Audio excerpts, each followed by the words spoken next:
The chairman of the Independent National Electoral Commission has been speaking on the determination of the Commission and security agencies to ensure that citizens are guaranteed their rights before and during future polls in the country. Professor Mahmoud Yakubu explains that INEC has also been carrying out a thorough cleanup of the existing voters' register to remove names of ineligible voters. He was speaking during the quarterly consultative meeting with security agencies under the auspices of the Interagency Consultative Committee on Election Security in Abuja. We are already in the active period of preparations for the elections. I wish to reassure the electorate that INEC and the security agencies will continue to work in line with the rules of engagement that guarantee full rights of citizens during electioneering campaigns and actual voting on election day in a professional, non-partisan manner consistent with the provisions of the law. Ahead of the elections, we will once again make available to the public copies of the rules of engagement for security agencies as part of our voter education and sensitization. Before we finalize the voter register for the 2019 general elections, the Commission will undertake a thorough clean-up of the register. Under Section 12, subsection 1 of the Electoral Act, those who are below the statutory age of 18 years, aliens, persons registered in absentia, I am happy to report that the Commission has been able to remove from the voter register the names of 299 aliens who registered on the false pretense that they were Nigerians. Proceedings in the case brought against Chukwudu Meme Onwamadike, popularly known as Evans, and 5 others arraigned on charges bordering on conspiracy and kidnapping were stalled today at the Lagos High Court sitting in Ikeja. That's because counsel to Evans, Olukoya Ogungbeje, was absent from court. He had, however, written a letter to Justice Akim Oshodi to seek an adjournment of the case. Following a similar request by the Lagos State Director of Public Prosecutions, Titilayo Shitabe, the court adjourned the matter till March the 16th. Before the adjournment, however, the court dismissed the bail application filed by one of the defendants, Victor Aduba. Justice Oshodi, in his ruling, said he was persuaded by the prosecution's argument that Mr. Aduba was a flight risk, especially as he had no relative in Lagos. The judge also held that Mr. Aduba did not put in sufficient materials to make the court exercise its discretion in his favor. Mr. Aduba, Evans, and 4 others were arraigned before the judge on August the 30th, 2017 on 2 charges bordering on conspiracy and kidnapping. And still in the courts, but this time at the Apex Court, the Supreme Court has dismissed an appeal filed by the former National Security Advisor, retired Colonel Sambo Dasuki, seeking to compel the Department of State Services to release him from detention. Making a pronouncement on the appeal today, Justice Ejembi Eko, in a lead judgment, dismissed the appeal as lacking in merit. Justice Eko added that an appeal brought merely to delay a pending action or to gag other prospective actions is an abuse of court. He further held that the case is remitted to the learned trial judge, Justice Baba Yusuf of the FCT High Court, for accelerated hearing. Justices Datijo Mohammed, John Okoronyang, Curtis Nweze, and Amina Augi were also on the panel and unanimously agreed with the lead judgment. And from there, we're moving on to Abuja tonight. Ibrahim Adra has more stories. Hi, Ibrahim. Hello, Ladi. Many thanks indeed. President Muhammadu Buhari has called for a leaner and smarter ECOWAS to achieve efficiency and the objectives of the sub-regional body. The president also wants member states to pay their annual dues promptly.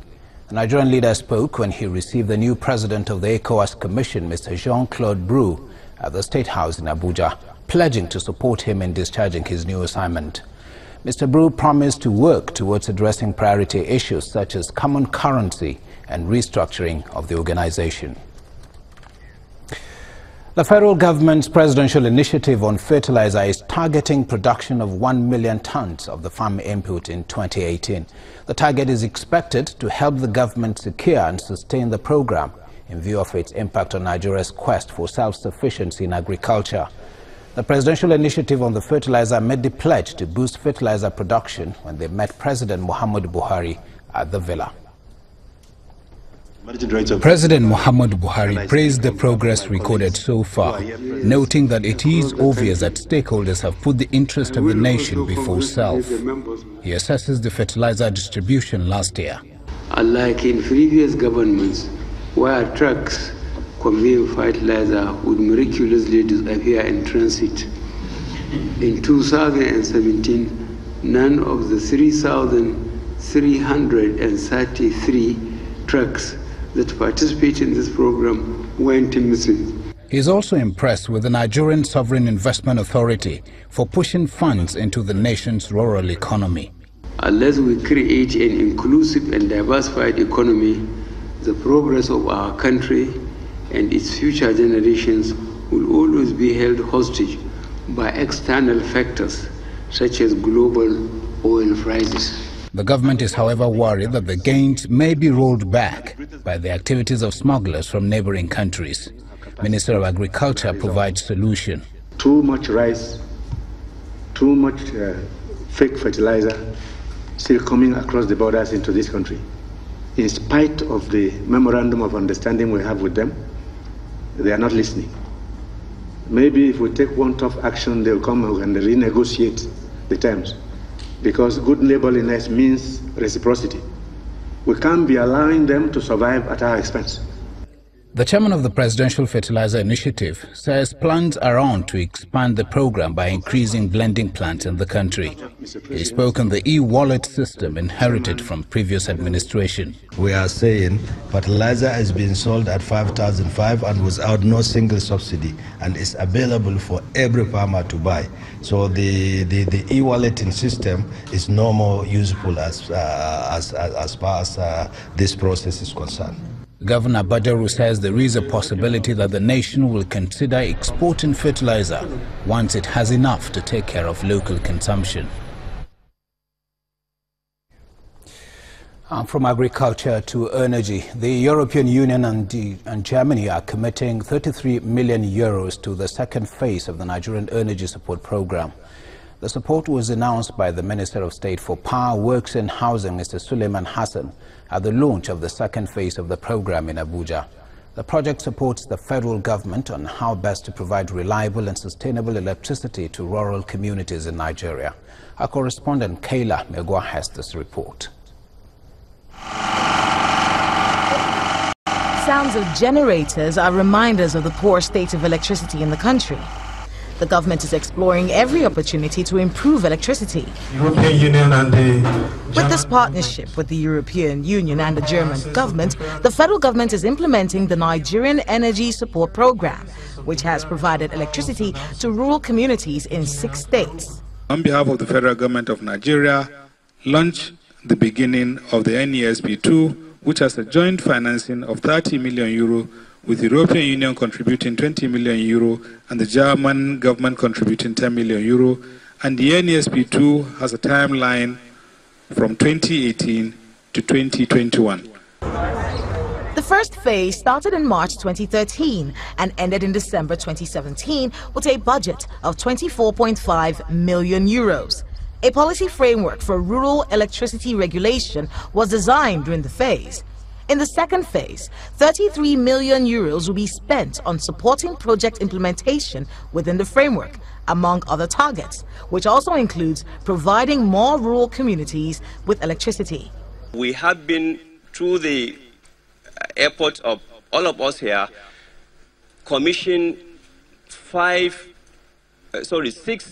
mini-grid renewable energy projects, 2 of which the Honorable Minister of State himself commissioned, one in Sokoto, one in Ogun State.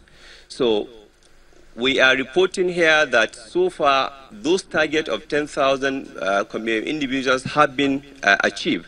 The other states are Plateau State, Cross River State, and Niger State. We saw around a contribution of around 15-16 million euros the last time around. And of course, this is a flagship program that we are now relaunching in the shape of the phase 2, but it is part of an overall larger contribution of 159 million euros for different programs within the energy sectors. The second phase is to end by 2020, and by then, the program is expected to promote investments in renewable energy, energy efficiency, and rural electrification. Kayla Megwa, Channels Television News. The chairman of the House of Representatives Ad Hoc Committee investigating data collection processes and usage by the Revenue Mobilization, Allocation and Fiscal Commission says the existing revenue allocation formula in the country is illegal. The chairman of the panel, Mark Tesar-Bella, arrived at this conclusion during a meeting with officials of the commission at the National Assembly. The acting chairman of the commission, Abba Ghana, however, defended the commission and explained that they had reviewed the revenue sharing formula in line with the Act since 2014, but was not sure if it had been sent to the National Assembly. Mobilization and Fiscal Commission, is telling Nigerians is that as we speak, the revenue allocation formula being utilized in Nigeria for several years till date is unconstitutional. Yes. That is what it means. And I want this to be on record so Nigerians will know. Because it is not backed by law. The Act says should be reviewed every 2 to 3 years. That one, there's review every 2 to 3 years. So this, doing it every year is really going to be virtually impossible and too expensive and time-consuming to repeat this process every year or so. But what is required is to do it every 2-3 years. The last one we did, I think the one that we're using right now is 2012. We now try to repeat it, do the new one according to the Act and the Constitution. That's why we asked for data in 2014. We got the data ready in 2015, but no funds to go and do verification. So we've done our own work. It was just not presented to you. So, it's not that we're taking that there's no upper limit and we're not doing anything. We are doing our own bit. But the problem here is the law says present to Mr. President to present to National Assembly. And we've done our own bit for up to 2014.